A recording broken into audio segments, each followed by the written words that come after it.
there's so much more to me than flesh and bone. And the life that I have been given has truly been a blessing. Something that in the beginning I looked at as a curse. It is now the biggest blessing. I wouldn't even know how to put it all in words outside of the fact that for those of you who don't know my story, I was born and raised in South Carolina. My mother and my father are very young when they got married. My mom had me when she was 17 years old. And my father had to ask my grandfather to marry my mom because they were so young. And so here I was now. I remember being a little girl. I remember my mother, people asking my mom all the time, you know, Sharon, when are you going to have another baby? And she would always say, I'll die before I have another baby. I would die. There's no way. Like I was the meanest child in the world. And I didn't think so. No child thinks that they're the meanest child in the world unless you keep telling them that over and over and over again. She didn't tell me that, but her facial expressions and the way she sounded was as though it was a miserable birth. And I'm sure it was because my mom was in labor with me for 4 days. It's like I didn't want to come into this world.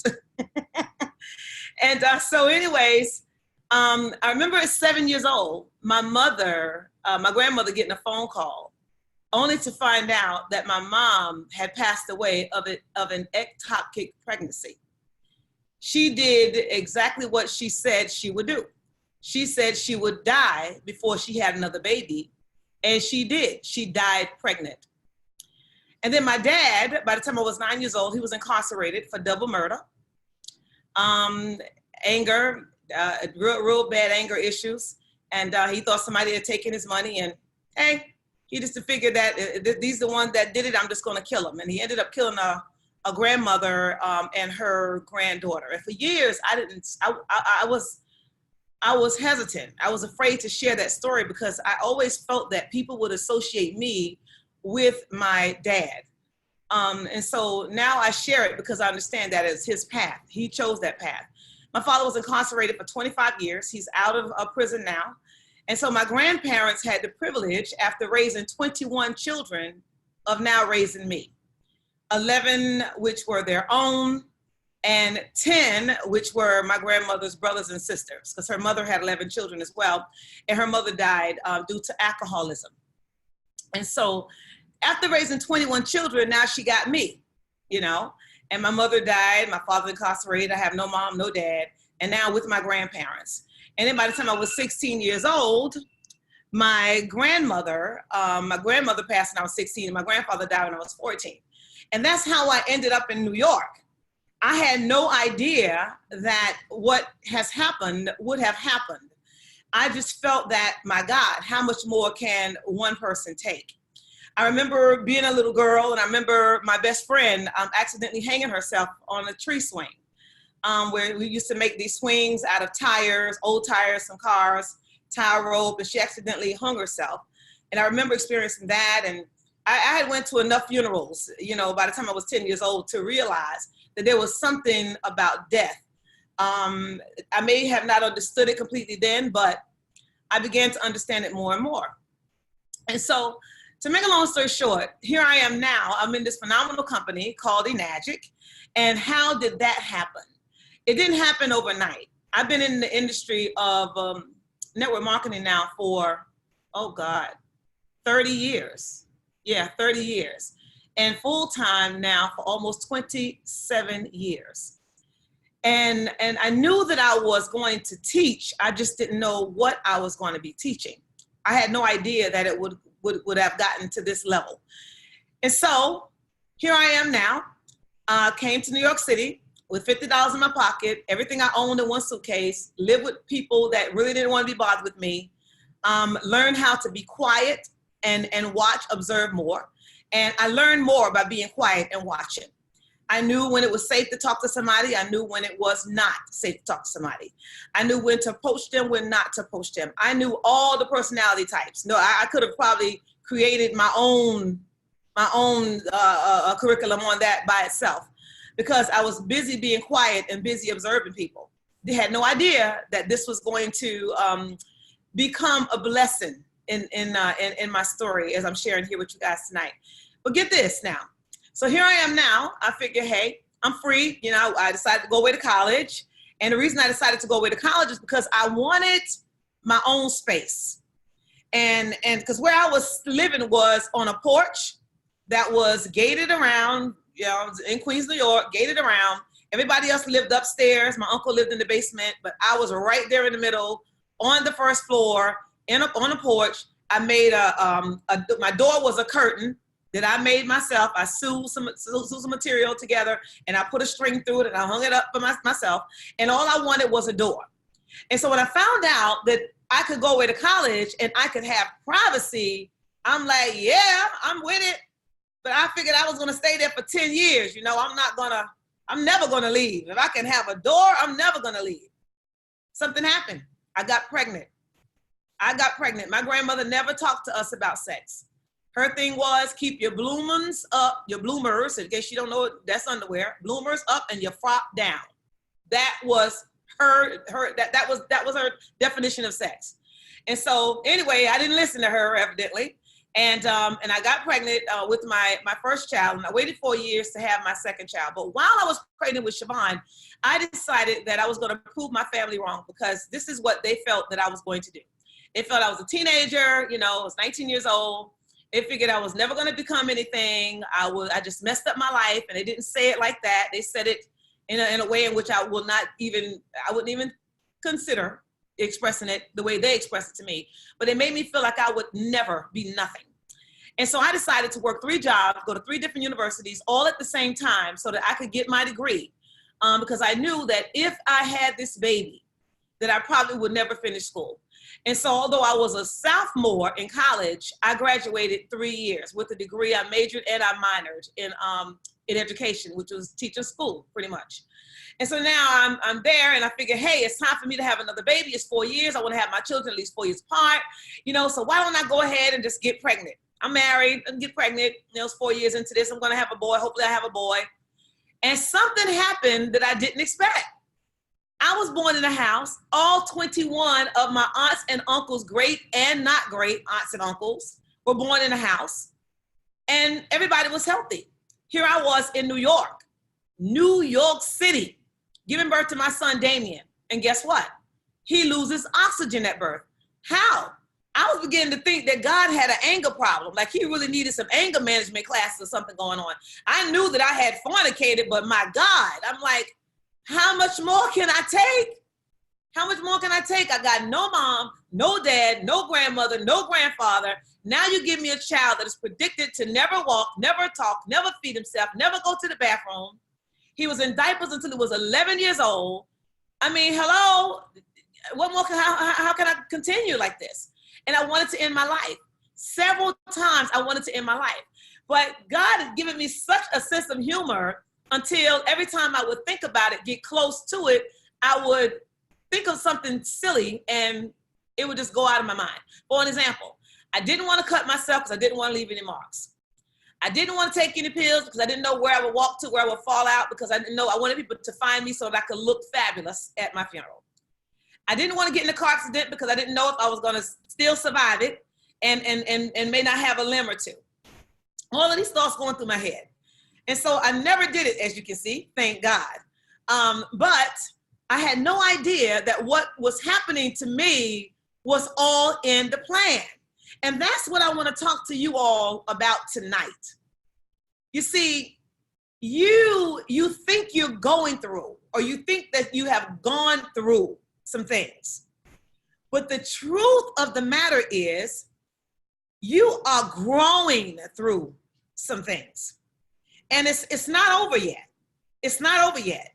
You know, you may have grown through something, but there's going to be more stuff for you to grow through. And the reason is because all of us, we are in the fire at some point of our life, but not everybody comes out shining like gold.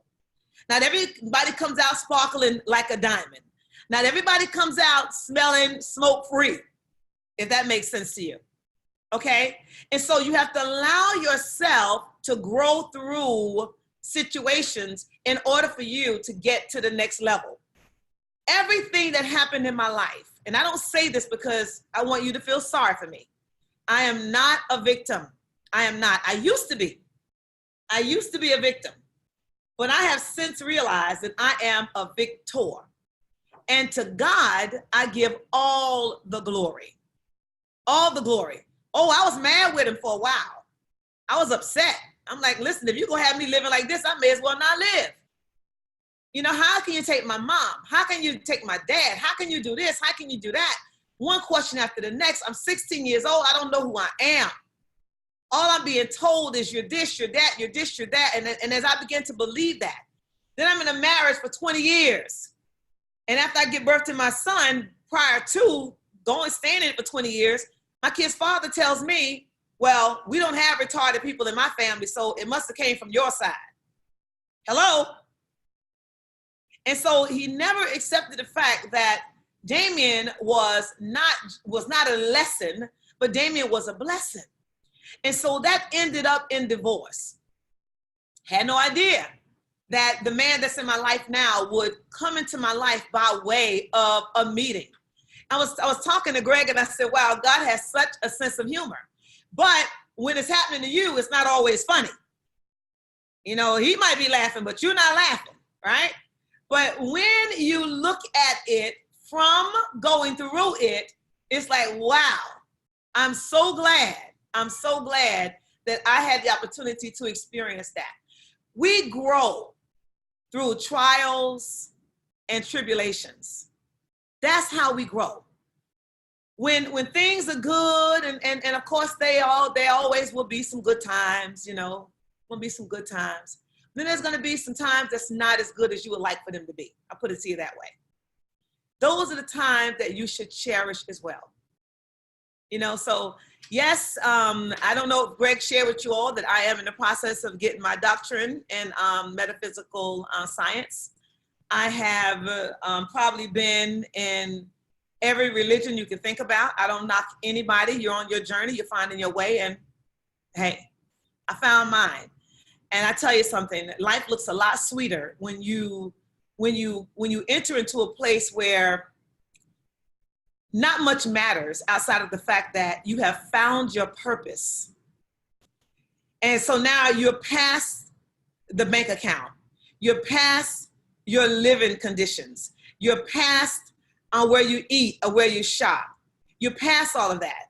I remember years ago, I used to think that, you know, the only way to be successful is to generate a tremendous amount of money.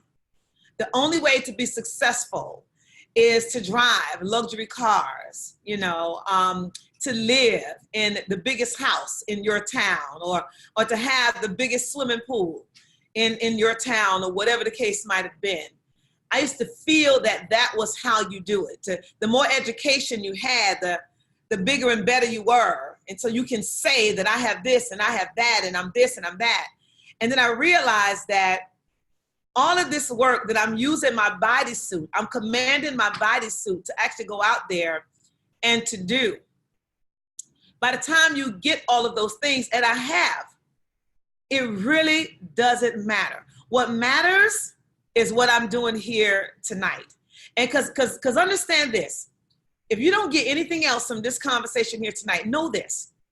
There is, even though you are in Canada, if I'm not mistaken, I am here in New York, Long Island, New York, by the way, not the city, not the concrete jungle. We have grass where I live.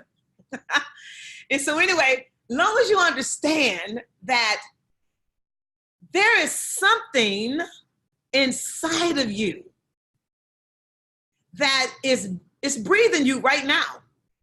It's breathing you. That last breath that you took, you will never have that breath again. It's gone. But as you continue to inhale and exhale, know there is a power that is inside of you.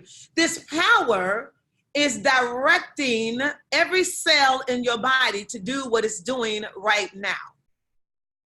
That same power is directing your heart to beat, your liver to function, your kidneys to function.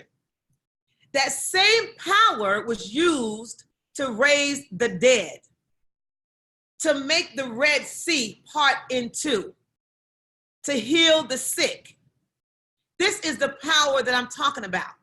And so greater is he that is within me than he that is in the world. In other words, yes, you have some conditions going on. Yes, you have some situations going on. Yes, there's some circumstances going on. But none of those things is greater than the power that is breathing you. There's more to you than your body shape, your body size, your hair color, your eye color, your skin color, your home, your car, your bank account. There's so much more to you. And the good news is, the sooner you actually own your purpose for being here, the sooner you step into a life that you are now living by design. So many alive people are walking around dead.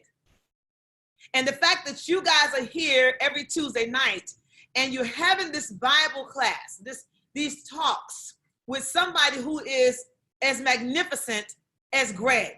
He and his wife, phenomenal people. Somebody who understands everything that I'm talking about here tonight. I'm telling you, you are now, if you're not already, you haven't woke up already, you're gonna wake up. Because when you start living from a state of aliveness, awareness, it is amazing at what happens. I'll give you an example. I told you a one that my mom saying that she had died before she had another baby, and she did. I was actually at a college. I was sharing this with Greg. Taking my daughter to college. And we sat in this one particular room, and then we realized, nope, we had to go to another building, because what we needed to do is we needed to get her cleared for some kind of thing she had to do for financial aid or whatever the case might have been. Even though you're paying, you still got to do this thing, right? And so I go there, and I noticed that they're only calling like 600 or something. But our number was 742. I'm like, Lord, we're going to be here. But I said, no. Something's going to happen. And I said it out loud. Something is going to happen. We are going to get in there sooner than later. Watch. And I sat back, and I was looking on my phone, and there's this little game that I like to play with the words scrambled, not scrambled words, whatever, but it's another one. Anyway, I won't tell you because you don't want to get hooked on this. And so anyways, all of a sudden, out of the blue, this lady turns around. She said, what number do you have? Now, they were up now to 702. And I said, I have 742. I took 742. And she says, oh, here, take 703. And she gave me 703 because her problem was solved, right? My daughter looks at me, she's like, Mom, you are so lucky. And I'm like, that is not luck. That is being on one accord, baby. One accord. And when these things happen to some people, they get chills. They often refer to it as luck, or you're so blessed. And yeah, we're blessed and we're highly favored. But you know what? I spoke it. What does the word say? The word says, as a man thinketh in his heart, so is he. I was thinking that, but I said that. And as a result, because I was congruent, I allowed myself to get on that same frequency. I was believing that this was going to happen. I wasn't concerned about the how. I didn't know the who. None of that. That's none of my business. All I knew is we were going to get out of there sooner than later. I thought it, I said it, and it happened. Now, can I take credit for that? Absolutely not. The power that is breathing me is greater than anything on the outside of me. My job is to speak it into existence, get on the same frequency, and it is amazing at what happens when you're living life from this level. Does it happen overnight? No, it does not happen overnight. But does it happen eventually? Yes, it does. You know, there's several levels of consciousness. And it took me a long time to get to the level that I'm at. And so I don't talk from a place of being convinced. I talk from a place of being convicted, because there is a difference. I am convicted. And so when I talk to people, I'm talking to them from what I know, not by something that I read, but by something that I've lived. Look at what happened. Look at what happened after giving birth to a child that they said would never walk, talk, feed himself, go to the bathroom, nothing. That was in diapers till he was 11 years old. My son now is 26 years old. My son walks, he talks, he feeds himself, he goes to the bathroom. I remember just wishing and praying. I did dream boards, you name it. I'm telling you, I had little pictures of little boys with overalls on, some of them with pants on, standing up, playing, kicking the ball, doing all of those things. I mean, I was believing for him. I'm believing. And then all of a sudden, bam, out of the blue, he decided, I'm gonna go to the bathroom. He decided, okay, look at myself. I remember when I was 268 pounds. Yeah, I was a big one, and I was not slowing down with eating either. But I was big and good looking. I wasn't big and ugly. So let's just get that part clear, okay? So anyway, I remember cutting out a white body, because that's all I had in my magazine, and I put my black face on top of that white body, and I put it on the refrigerator. My children thought I had lost my everlasting mind. They're like, Mom, why do you have this black head on this white body? I said, it's me. They said, no, it's not you. It's a white body with your black head. I said, so what? It's me. You can't see me, but I can see me. I'm telling you. And it's amazing at how out of the blue, somebody introduced me to something that I really needed to cleanse my blood and to cleanse my colon many, many years ago. I used the product. And then all of a sudden, the best water on the planet came along, and I started drinking that. And then 100 pounds later, hello? Think about it. I mean, so these things don't happen by accident. If you think I'm joking, think about this for a moment. Have you ever been sitting down and you just thought about somebody, and all of a sudden your phone rings and it's that person? Have you ever been walking through a store, maybe a store that you hadn't planned on going to? Maybe all of a sudden you just said, you know what, I need to get something from Walmart. And you go into Walmart, and then out of the blue, the person that you were thinking about is walking down the aisle. Or you see this person in a meeting or someplace, out of the blue. That's not an accident. Thoughts really do become things. The more you focus on a thing, you allow yourself to get on that frequency of whatever that is. If you're thinking that you want to listen to jazz, but you turn on CNN, something's wrong. Because you're not going to get jazz on CNN. Okay? I call that constant negative news. But anyways, what you will get is you will get news. But if you want jazz, you want to tune into a jazz station. We not only are we breathing this power that is breathing us, but abundance is our birthright. Yet we want abundance, but we think lack and limitation. We think that, oh, they have it because they deserve it. But I don't, because my mom was poor, my grandmother was poor, my great-grandmother was poor, so I'm just destined to be poor. Not true. Everybody, all of you sitting here tonight, including myself, have the opportunity to go to the table of abundance tonight. The mental table of abundance. We have the opportunity to go to the mental table of abundance tomorrow morning.